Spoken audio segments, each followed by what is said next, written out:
Okay, well, I think we are all ready to start. Hello, everyone. Hope you can hear me okay. Welcome. Thank you very much for joining us. The last teacher workshop of 2024. My name is Julia. I'm a doctoral researcher at the Youth Resilience Unit. And if you're joining us for the first time, Youth Resilience Unit is part of the Wolfson Institute of Population Health at Queen Mary University, and we are funded by Bath's charity to essentially investigate how children and young people develop resilience. So we work with young people and children and schools quite a lot. And we host the seminars for anyone who works with children and adolescents. We're very excited to have two great speakers today. So we have Camilla Parker, who's a psychiatrist and a researcher at the Youth Resilience Unit with us, and Amy Edwards, who's a researcher at Cardiff University. So thank you both for joining us. They will be speaking about children with autism and ADHD and how we can best support them in schools. A little bit of housekeeping. We're going to record the seminar, but it will just be the speakers and the slides. So no one's going to be no one from the audience is going to be on camera. And if you have any questions throughout the talk, just put them in the chat, and then we will have some time at the very end to ask questions to the speakers. So I think that's everything from me. Camilla and Amy, if you want to start, go ahead. Yeah, brilliant. Thanks so much. Thanks so much, Julia. And thank you so much for everyone for joining. It's great to have such a turnout. So I guess we'll just start off by telling you a little bit about ourselves and a bit of kind of positionality, kind of meaning, I guess, like how do we sit in relation to this topic? So I'm a resident psychiatry doctor. I work in East London at East London NHS Foundation Trust. I previously worked in the ADHD and autism service for CAMHS in Hackney. And as Julia said, I do youth mental health research at Queen Mary University of London. And I'll let my colleague Amy introduce herself kind of shortly. In terms of I guess kind of how I sit in relation to this topic. So I have ADHD myself. I was diagnosed late as an adult. So I'm also bringing a kind of lived experience as well as a kind of research and clinical experience to this talk. But over to Amy. Hi everyone, I'm Amy Edwards. I'm a researcher based at Cardiff University. I sit within a research centre which is part of the School of Social Sciences, and our research centre is called Decipher. We do a lot of work with schools around health and well-being, delivering complex interventions in systems such as schools. My positionality is I am a former teacher. So I do understand what it's like to be at the chalk face. I was a lecturer in further education, teaching English and maths, amongst other things. And then I moved towards research. As well as that, I have a small person in my household who's 5, my son, who has emerging neurodivergence around ADHD and autism at the moment. So we're both coming at this with some modicum of lived experience, and hopefully we can contribute to that understanding as we move forward. Brilliant. So just a quick overview of what we're hoping to cover today. So I'll be just kind of introducing kind of very basically like what are autism and ADHD, kind of assuming, you know, some of you will know lots and some of you will kind of have had kind of no kind of teaching on this before. We'll kind of be thinking about the different ways of understanding autism and ADHD, kind of both the deficit model and also a kind of neurodiversity model for ADHD and autism. We'll be thinking about the school environment as a context, and this kind of new concept of emotional burden, which has come out of a large research program that Amy and I are both working on. We'll be thinking about what are the emotional experiences of neurodivergent young people at school. We'll be touching on school non-attendance and exclusions. And finally, we'll be kind of turning to kind of solutions and what school staff can do to support young people's mental health in school. So to start off with, autism and ADHD are considered neurodevelopmental disorders or neurodevelopmental conditions. So these are kind of a group of conditions that start early on in the developmental periods. They have onset early in childhood. They're strongly genetic and they tend to overlap and co-occur. So that would be kind of autism and ADHD, which I'm sure you've all heard of before, but other things are also considered neurodevelopmental conditions. So things like intellectual disability, kind of tic disorders, so things like Tourette's, your kind of language disorders, and also your specific learning disorders. So dyslexia, dyscalculia, dysgraphia, kind of all come under this umbrella concept of neurodevelopmental conditions. And I think it's kind of important to state here that they're not considered as an of themselves like a kind of mental disorder in the way that we might think of things like depression as a kind of psychiatric condition. So to start off with, so ADHD stands for Attention Deficit Hyperactivity Disorder. And as I've said, it's a neurodevelopmental condition starting early in childhood, normally before the age of 12 years, normally sooner, that's characterized by symptoms of inattention, hyperactivity, and impulsivity. And these symptoms kind of lead to functional impairment or young people not reaching their full potential. And the three symptoms that I've just outlined are present in more than one setting, which for young people normally means it's kind of persistent across home and school. It's not just in one setting that it occurs. A few points to think about these symptom domains. So most, these characteristics exist on a spectrum. I think most people have been impulsive at some point in their life or inattentive.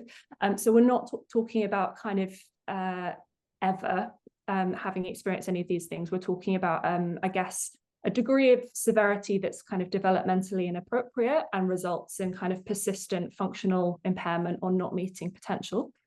ADHD normally can be understood in different subtypes. So some people will have the inattentive subtype, so they won't show kind of particularly prominent symptoms of hyperactivity, impulsivity. So that might be your kind of daydreaming, kind of dreamy child, shall I say.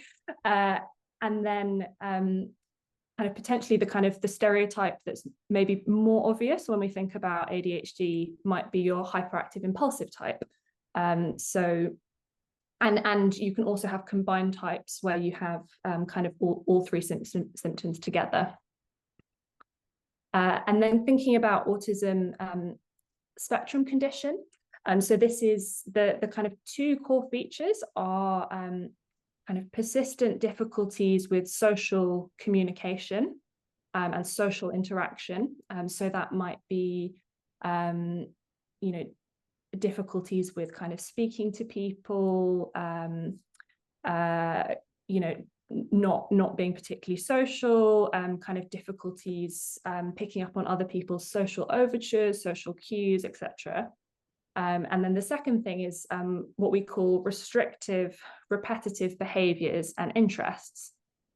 So that might be a kind of strong preference and desire for familiarity and routine, wanting the same food, the same clothes, the same routine, etc. It might also look like really strong restricted interests, be that in anything you think of, because autistic people are as varied as anyone else. Although they're not part of the diagnostic criteria, there are also kind of various features that are kind of quite common and consistent in autistic people, and that's kind of sensory sensitivities. So the nervous system is kind of wired differently where kind of things like bright lights, loud sounds, textures are experienced much more intensely and can be overwhelming. There are often what we call executive functioning difficulties. So that might be, if you think about the kind of the frontal part of your brain that is really important for planning and kind of inhibiting impulses and kind of sequencing events. Autistic people often have difficulties with those cognitive functions. And finally, there's something called alexithymia, which is basically means just kind of difficulties in recognizing emotions, either in yourself or in other people. And you can imagine how that might kind of contribute to kind of social interaction difficulties. And as I've said before, the onset is in early childhood, and it's generally associated with kind of impairment or difficulties in different life domains, be it kind of socializing within the family, achieving potential in education, or in work. And just thinking about your classroom and how kind of prevalent both of these things are. So if you look at children, about 1% of children will be autistic, and about 5% of children will kind of have sufficient enough traits to kind of meet the diagnostic criteria for ADHD. And these conditions tend to be persistent and lifelong. For ADHD, about 3% of adults will still kind of meet the diagnostic criteria as adults. And in terms of causes, they're both very highly genetic. About 80% of the cause is genetic. There are some environmental causes, so things like being born early with a low birth weight, exposure to toxins in pregnancy, so things like kind of alcohol, drugs, smoking. And a really common misconception about both of these conditions is that they're caused by bad parenting, which is absolutely not the case. That's not to say that parenting interventions aren't helpful, because they absolutely are, but they're certainly not the cause of these conditions, and they're mostly genetic. And kind of thinking about the gender ratios, they're more commonly diagnosed in boys compared to girls, normally on about a 3-to-1 ratio.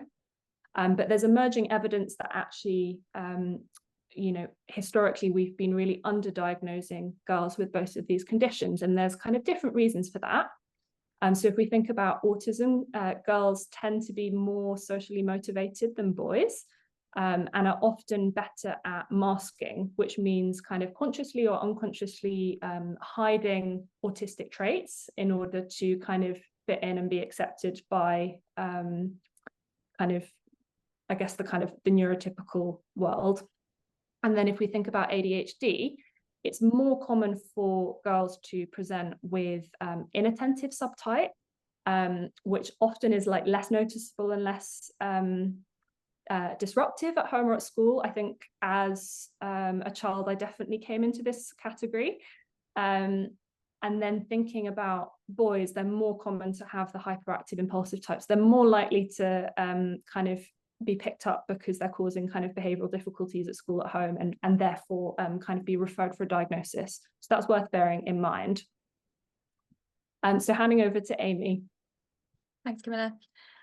So now we've discussed a few of those sort of key attributes. It's just a chance for you to sort of reflect on how these are sort of presenting themselves within your classroom. So we haven't used specific examples of real people here. These are just examples of types of behaviours that you may recognise. For example, an autistic student may have meltdowns. So it may be that it's almost like a tower of bricks has just been knocked and everything, it was just one final straw and everything falls down. The child feels extremely overwhelmed. Emotional regulation becomes very challenging, and there may be screaming, hitting other people. That's one example. Another one could be a student who struggles with changes to routine. So for example, a student who's always there at a particular day in a particular time in a particular place with a particular person, and then one of those variables changes and it's very unsettling. So that the student may be confused or annoyed, angry, a bit defensive. Could be whether there's a supply teacher, there's been a change of rooms, the timetable suddenly changed. My son came home very confused yesterday because there was no PE in the hall because another class was using the hall instead to practice, and he was like, but it's Monday, it's PE day. I was like, yes, but there's something else was happening at the time. Leading on from that, once I described that, because my son is very literal, that was a perfectly reasonable explanation. So just under here, we've got a student who could take instructions or directives very literally. So it almost appears as kind of, can appear as very dry, potentially very dry sense of humour, but it may just be that they're interacting with what you're saying rather than maybe facial expressions or sort of nuanced meaning. And the flip side there as well, we've got on the bottom left there a high functioning student who is actually self-harming. So you could have a child in your class who appears to be extremely capable academically, attainment wise, attendance wise. However, there could be a very high level of masking going on. Just another example that Camilla and I were discussing earlier, to bring in here. I once was teaching a class of students, and at the very first lesson in the term, I'd explained what the assessment criteria were. I explained what they were going to do to achieve the qualification.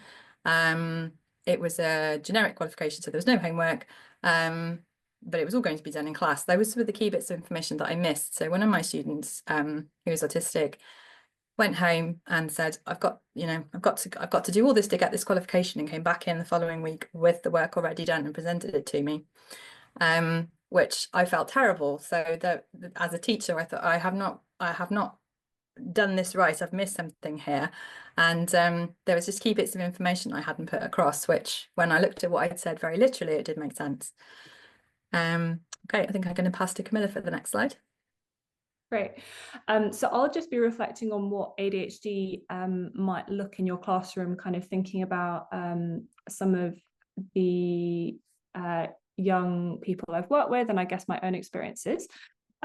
So it might look like a young person who has very kind of passionate interests and might frequently interrupt in class because they're quite impulsive, and they find it really hard to kind of I guess kind of inhibit impulses if they feel really enthusiastic about something. And often that excitement might be misinterpreted as kind of rudeness. It might look like someone who feels very uncomfortable sitting still. So it could be the stereotype of someone frequently getting out of their chair, but it also might look like kind of frequent fiddling, doodling, sensory seeking behaviors. So kind of like touching, the hem of their uniform, for example. And that's to do with a kind of real sensory seeking behavior in ADHD. So kind of people with ADHD hate to be understimulated and kind of are really motivated by kind of interest. And then thinking about some of the inattentive symptoms. In some ways, ADHD is a little bit of a misnomer. So thinking about inattention, because often what it actually looks like is difficulties modulating attention. So being able to pay attention when necessary, but also, not pay attention too much. So for me as a young person at school, that often looked like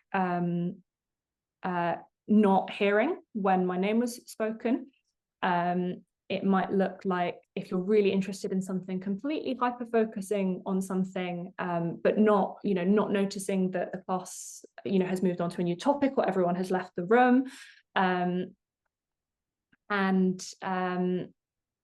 There's often in ADHD, there's kind of difficulties, again, with executive functioning in a similar way to autism. So difficulties with organization, planning, being kind of persistently late to lessons, losing your things. I think when I was at school, I lost my lunch card so many times. I think my mum gave me like a little to put around my neck. So those are kind of some of the different ways it could look. And I think just one point for both of those things is that lots of children are very highly motivated to kind of fit in. So they might put substantial amount of efforts into kind of hide these difficulties. So you might not see them, but then things might kind of bubble over and explode and they can't compensate anymore when they get home. So sometimes teachers speak about, oh, well, what mum or dad are telling me at home is really different to what I'm seeing. And that can be quite common, not being able to kind of, they can compensate for however many hours in the day, but they get home and they can't compensate anymore. So that's one thing to bear in mind. So just kind of moving on to kind of think a little bit about neurodivergence and mental health, and we're going to specifically be focusing on depression, but there's kind of increased risk for, you know, lots of different other mental health problems in people with autism and ADHD, but specifically depression. So we know that in adolescence, there's a kind of dramatically increased risk for depression in the general population of young people. So, you know, neurotypical young people as well.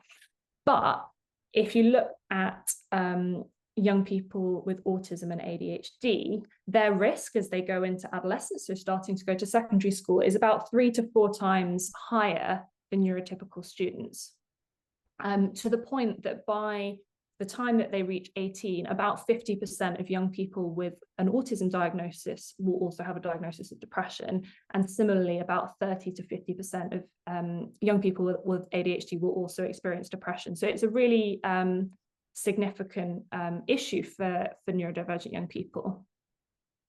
Now, the kind of traditional paradigm and way of thinking about autism and ADHD has been that there's a kind of specific deficit in the brain. So there's a kind of brain dysfunction, and that this causes an impairment, which you know, you can think about in terms of the implications that has, both from a medical perspective. So we need to kind of fix the faulty brain. And it also has implications in terms of historically how we've thought about this increased risk for depression in neurodivergent young people. So the prevailing theory has been that the increased risk for depression in neurodivergent young people is due to deficits in emotional regulation.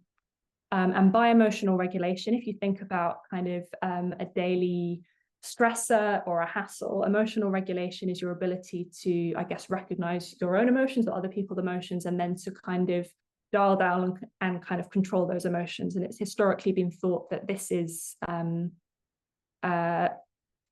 you know, this is the reason for kind of increased difficulties in neurodivergent young people. And if this is from a kind of textbook, kind of specifically thinking about autism, and you can see here it describes, you know, emotional disability. There are kind of deficits in perception, difficulties in recognition and interpretation of emotional stimuli, difficulty recognizing, you know, emotional and mental states of other people. And so you can, I mean, without kind of overly focusing on it, you can see the real focus on difficulties with emotions and emotional deficits. But there's lots of critiques to the disorder paradigm of autism and ADHD. Firstly, there's a critique that it's very dehumanizing, that the person is identified with their disorder, and it doesn't think about the kind of the whole person.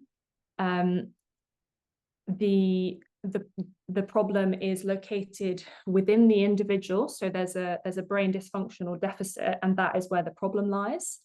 And lots of people would critique that neglects other important factors like the wider environment.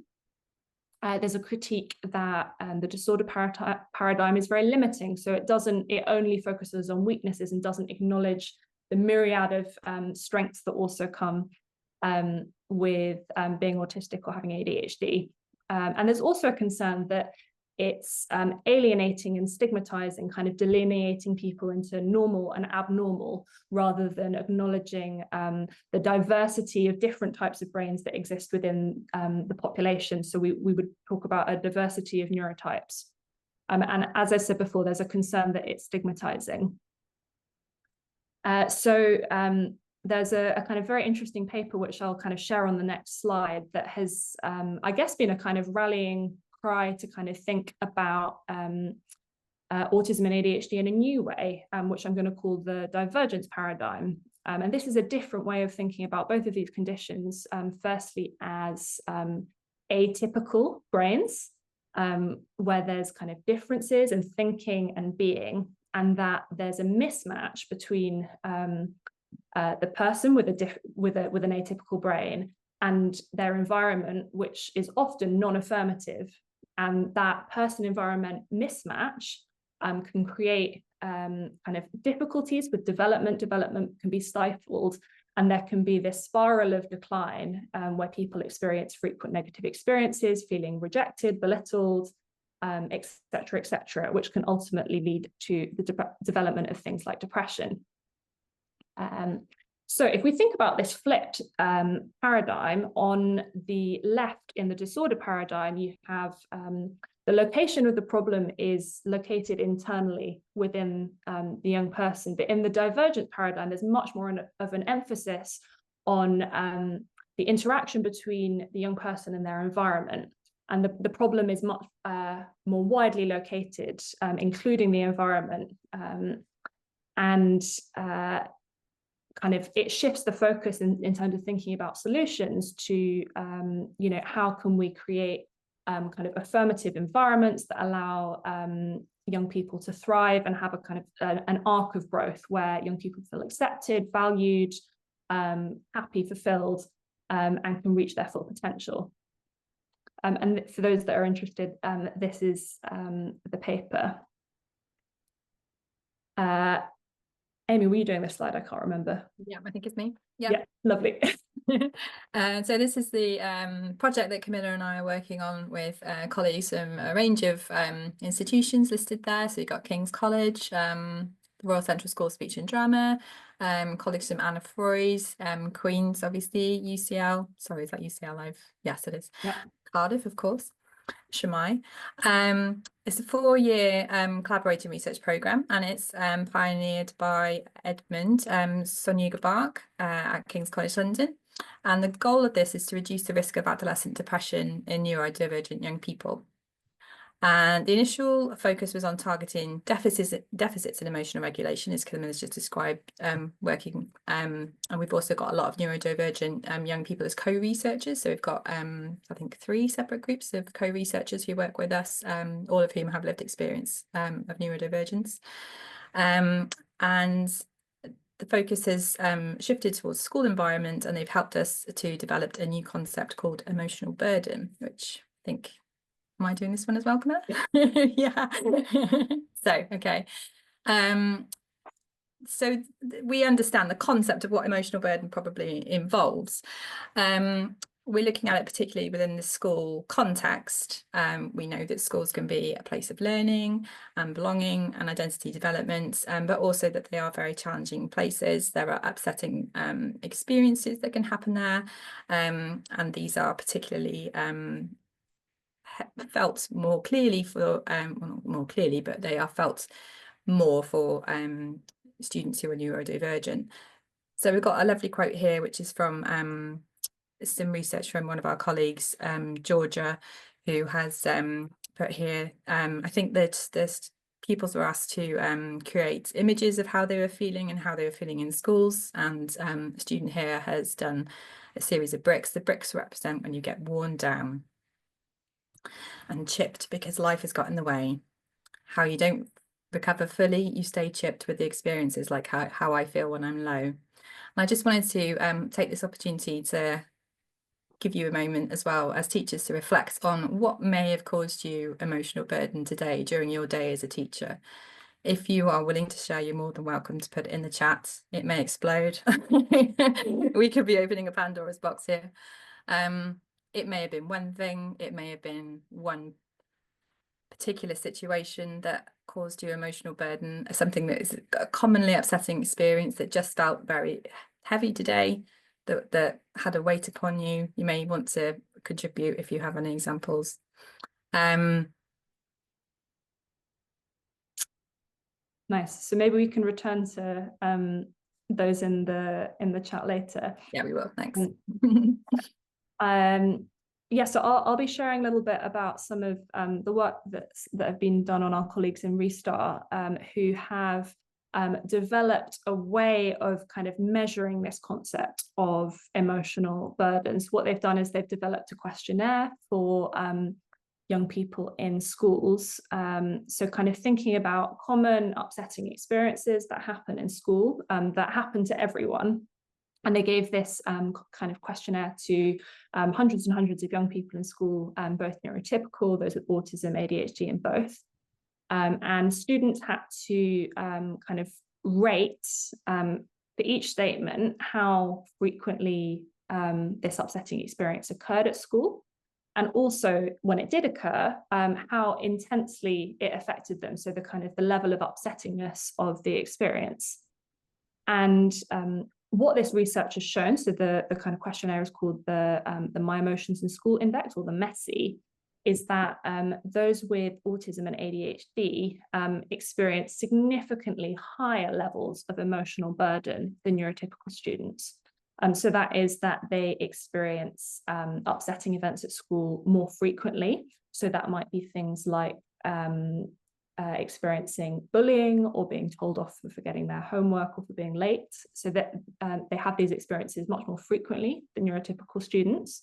And that when these experiences occur, they experience them much more intensely than neurotypical young people. So for example, most people probably don't like really, really noisy situations, but for autistic young people who has sensory sensitivities, it's much more upsetting when things are very noisy. And what's interesting that's come out of this research is that there seems to be some sort of kind of pattern or group specificity as to what different groups of students find upsetting. So in this graph with lots of dots, in blue you have, in the black crosses are neurotypical students, so just here. And you can see them kind of clustering together with the kind of statements they're endorsing as being kind of upsetting and happening frequently. But if you look at the red dots here, which represents those with ADHD, and the green triangles here that represents those with autism, you can see that they seem to cluster together, and the blue squares are those who have kind of autism and ADHD. So you can see that those with ADHD, what they find upsetting make quite a lot of sense if you think about some of the neurological differences that these students have. So they kind of talk about struggling with kind of boring lessons or classes, so feeling understimulated, difficulties with kind of controlling impulses, so being stopped from doing something you really enjoy, losing and forgetting things, being told to try harder is probably quite upsetting if you struggle with attention, and being accused of something they didn't do, so kind of having like there's a kind of interpersonal element to it. And then thinking about autism, the focus seems to be on kind of sensory difficulties, so kind of sensory discomfort, but also kind of particularly kind of social issues, so feeling alienated, excluded. Bullying is the things that kind of autistic students found kind of particularly intensely upsetting and happen more frequently. And if we think back earlier to when I spoke about the kind of existing theory that's existed about neurodivergence and depression being kind of caused by difficulties with emotional regulation, the work of Restart has kind of proposed a new hypothesis for what might be potentially underpinning some of the increased risk for depression in autistic and ADHD young people. So this is slightly blurry, but as you can see here, what it's wondering is that people with autism and ADHD kind of often experience kind of hostile settings where there's increased environmental challenges, and more frequently experience upsetting events. And when they have environmental challenges, it's experienced much more intensely. And both of these things combined leads to elevated levels of emotional burden in autistic and ADHD students. And kind of cumulatively, this can kind of contribute to depressed mood and may also contribute to difficulties regulating their emotion, which together we hypothesize might increase the risk of depressed mood. And Restar is doing a longitudinal study to try test this hypothesis at the moment, which we'll hopefully be able to share in due course. So the next thing I wanted to share was some of the kind of qualitative research, so the kind of interviews that have been done with neurodivergent young people in secondary schools who also have experiences of low mood, depression and burnout, and asking them about how the school environment impacts on their emotional lives. I think the themes are really interesting, and I'm excited to share them with you today. So the first kind of really prominent theme was this idea of being not belonging, so social dislocation, feeling alienated from peers, and kind of conflict with other people. And I think that's really starkly illustrated in this kind of plasticine model and photo here, where you can see a kind of model of a young person here, which says me on it. And then there's a kind of, big chasm between them and everyone else over here. And you can see the kind of the quote here from a young person. And what, there was some specificity between those with autism who spoke a lot about kind of not belonging or not fitting in. And it was similar, but slightly different for autistic people. So speaking about kind of constantly feeling victimized and unsafe and having kind of provoking interactions. And I think quite a good example here is, say, for example, if you think about, a young person who might have forgotten their homework, they might be really kicking themselves and really upset that they've forgotten their homework. So they're both having to deal with their own emotions of feeling upset and frustrated with themselves. But if you think about, the teacher's kind of irritated and annoyed, might make a snarky response. So not only are they having to kind of manage their own emotions, they're also having to kind of manage the emotions of, the teacher or with their peers who's kind of angry and upset with them. And, these interactions, can kind of cumulatively happen again and again and again, which can kind of be very provoking. So the people who don't sit down, sorry to butt in there, Camilla, as well. Students who don't sit down, I remember it's incredibly frustrating for a teacher. Those are the emotions that you feel, that there's somebody who's just bobbing and won't sit down, and it's because it's very hard for them because there's sort of sensory input and there's a lack of stimulation, and it's their brain is telling them it's not as easy as just sitting on the chair. Whereas for a teacher, you're trying to get everybody to sit down in a classroom, and all you would like is sit down, ready to learn, look at me, I'm going to tell you what to do. And it creates those emotions within you. Yeah, absolutely. And I think if if you take one thing away from this webinar, I guess it's kind of the importance of reflecting on your own emotions, the emotional burden you feel. And that's a really important first step to kind of have kind of empathy and understanding for kind of the variety of different kind of experiences and emotions other people might be feeling. So the next important theme was this idea of hiding one's true self. And for autistic people, they spoke about kind of needing to suppress big emotions to kind of protect other people from their feelings. So they spoke about, kind of being really overwhelmed by kind of sensory stimuli and kind of really having to kind of suppress how upset they were by different aspects of the school environment. So kind of trying really hard to not kind of have a meltdown in order to kind of protect other people. But that came at a great cost in terms of feeling very low or feeling very burnt out. And similarly, the young people with ADHD spoke about having to kind of hide their true self, but it was to protect themselves from the consequences of kind of unmasking and, kind of showing other people their ADHD traits. So that might be, as kind of spoken about here in this quote, you know, it doesn't feel good, you know, masking, but it's better than actually showing my feelings and getting made fun of, me getting angry and maybe getting detention or being seen as a wimp.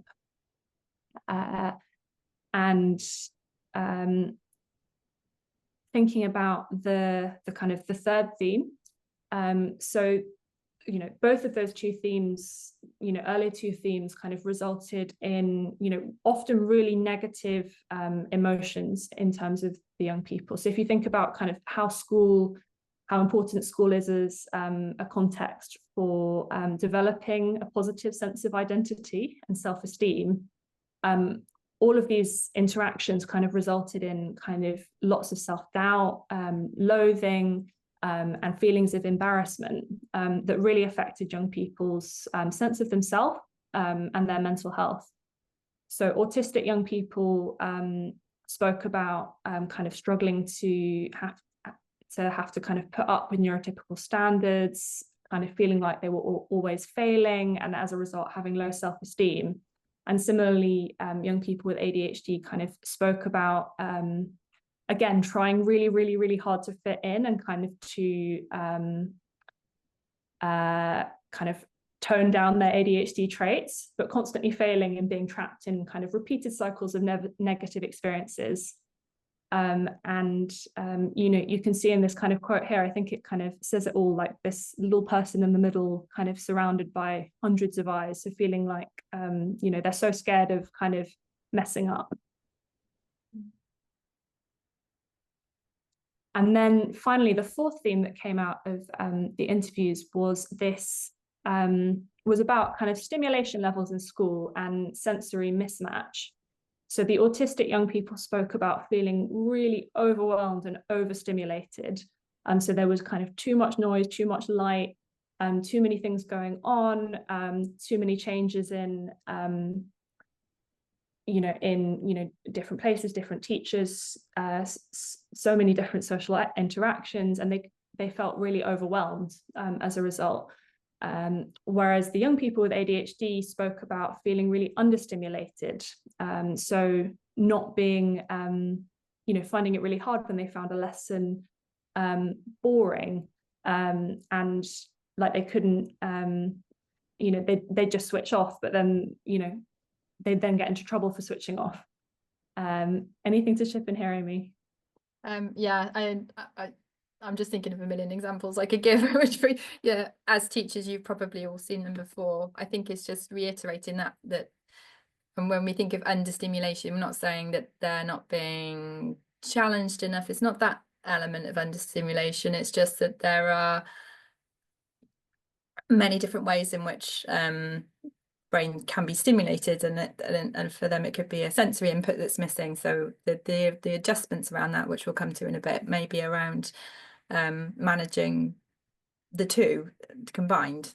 So making sure that they are kind of in a stimulated enough environment to be able to learn effectively. Yeah, absolutely. So yeah, next we'll think about school non-attendance and exclusion.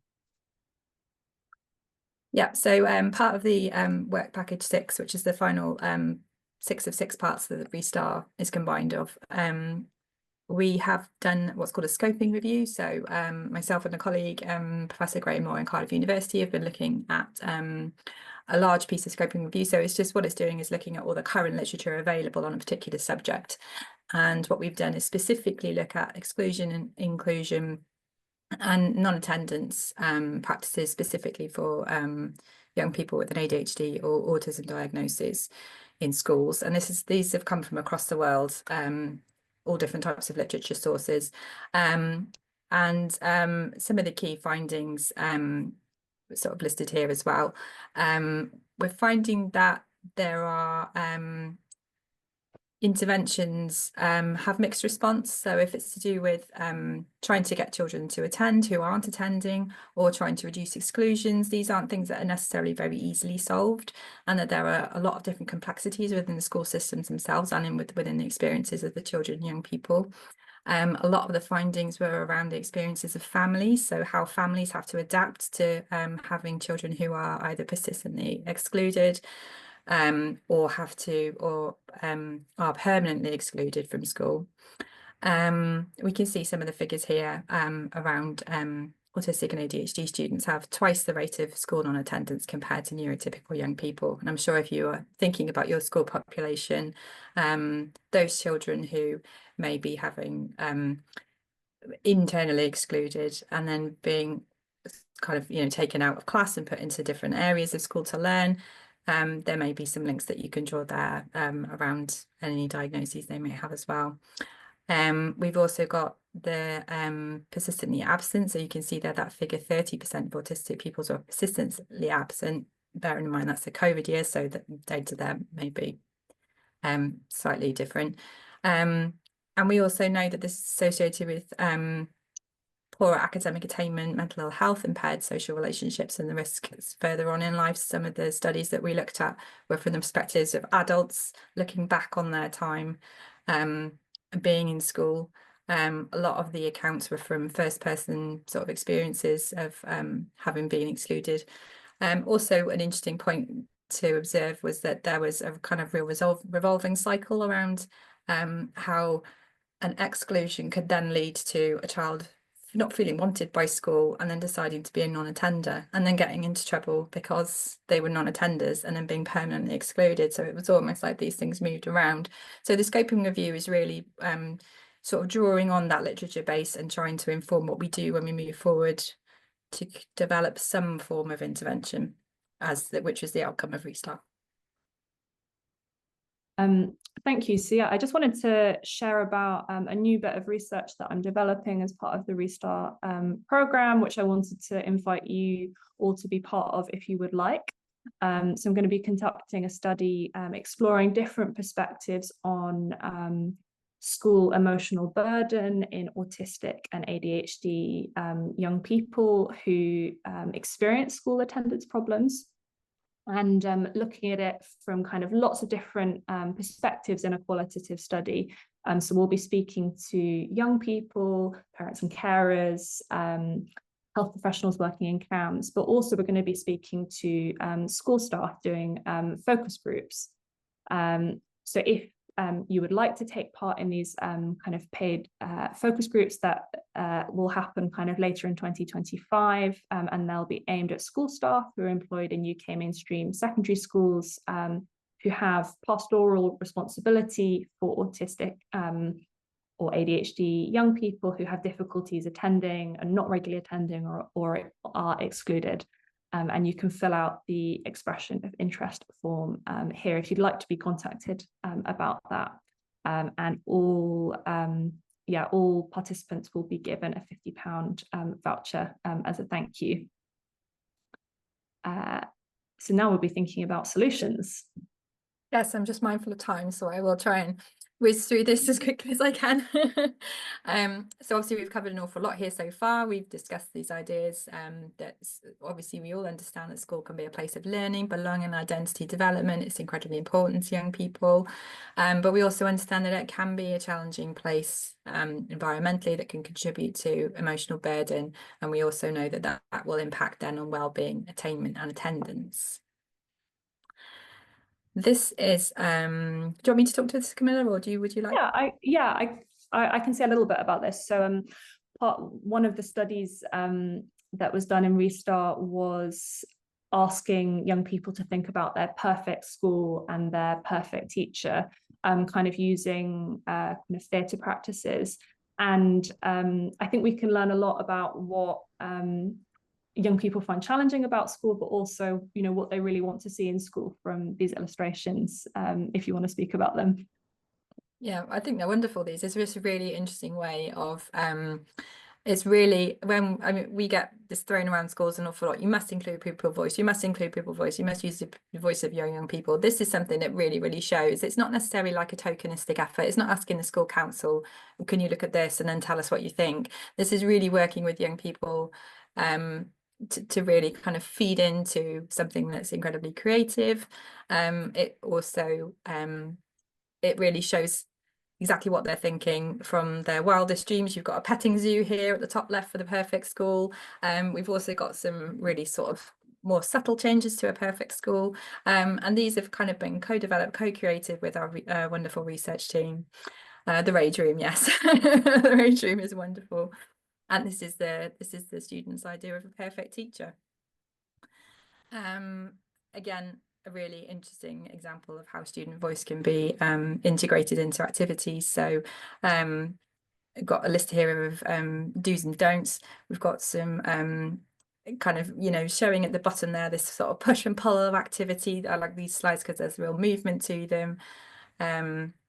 You're more than welcome to have a closer look. Yeah. And down to the important part.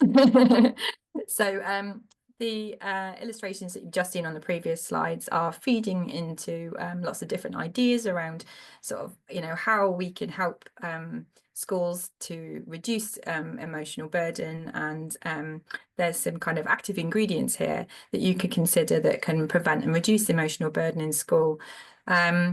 So we've got here on the left-hand side, we've got facilitate implementation in schools. So that's kind of really pushing forward ideas that you think may be able to help. And all your schools are unique. Schools are complex systems. We understand this. What works at one school won't necessarily work in another school. You understand how your school works and you understand who is in your school. So it may be that you find that certain elements of implementation may work for you. You may think that there's something you've seen somewhere, like a particular intervention that is useful. You can bring that forward to the school. Optimizing organizational engagement. So this is around explaining the benefits of lightening emotional burden for schools, illustrating the possibility of change. Within that, a lighter green arc as well, we've got things like considering the amount of training that the teachers have and understanding, reviewing policies. This is a really important one for you to kind of consider, around like things like behaviour and attendance policies. So I know that a lot of schools make adaptations, obviously, to allow for neurodivergent young people, but it's really considering whether or not these have been co-produced with young people, whether young people have had a chance to give their voice forward. We've seen the lovely examples that can be created when you're kind of working closely with a really firm directive with young people. So maybe that you may consider analysing and really kind of drilling down into particular policies. There are other boxes I'll just move across some area of time. So on the right hand side here, we've got other elements. So there's considering how you can change the environment of your school, building schools skills. So that's the students themselves building schools and also teachers building skills. I keep saying building schools. Sorry, I'm not asking you to go and build a school, building skills. Increasing awareness of some of the things we talked about today. So understanding how autistic and ADHD young people experience a classroom, maybe consider how that we're not necessarily asking you to change your classroom around, but maybe thinking about adaptations that could be made. We've got those across on the yellow boxes there. There should be one around adapting, making reasonable adjustments, but it's not there, is it? It is. Sorry, I'm talking and trying to read. There it is. So we've got things like prioritizing relationships, really developing those core relationships with people, with teachers that the students really trust. Flexibility, again, that links to the kind of behavioural policy aspect. Promoting agency, so considering the ways in which responsibility can be taken for particular actions that happen within the school, the many different actors that coexist within a school system. So you've got teaching staff, senior leaders, teaching assistants, pupils, pupil voice groups, things like that. Self-compassion, that's obviously something that we've really kind of talked about today as well, and understanding and reflecting on the experiences that you're neurodivergent and all of your students are experiencing. Navigating challenging interactions and events. And then we've got the darker blue here. So this is around increasing awareness. So recognizing the impact on each other's emotions. We talked a little bit about that earlier. When you're getting frustrated about something that a student is doing, that student is experiencing their own guilt and then also your frustration as well. So it's really about understanding and having space and time to reflect on how those manifest. Sorry, that's been such a whistle-stop tour of solutions. Yeah, so I guess this is kind of we're kind of sharing this as kind of part of like the early stage of kind of thinking about kind of developing a whole school intervention to kind of prevent and reduce emotional burden and kind of thus prevent depression. And I think you can kind of see here in the core ingredients kind of whose responsibility it is. And some things are for teachers, but some things are for kind of peers and teachers. And I guess it's there's maybe kind of 2 points to take away. I guess kind of firstly that the research that's come out of Restar is that kind of things that work for neurodivergent people tend to reduce everyone's emotional burden. So this is not about kind of targeting things just at a small proportion of neurodivergent young people. It's about thinking about a whole school approach that reduces everyone's emotional burden, teachers and all students. But it's probably likely to be most beneficial to neurodivergent students. So I think we are now thinking about question time. And so I've just included here some the kind of QR codes to the kind of school attendance focus groups. You can express your interest here. This second survey is just also aimed at school staff, asking you about kind of priorities for enablers and barriers to school action on emotional regulation and mental health. And we'd love to know what your thoughts are about what changes would be effective in your classrooms. Yeah, thank you very much for joining. Thank you again, Camilla and Amy. This was super interesting. And yeah, thank you very much.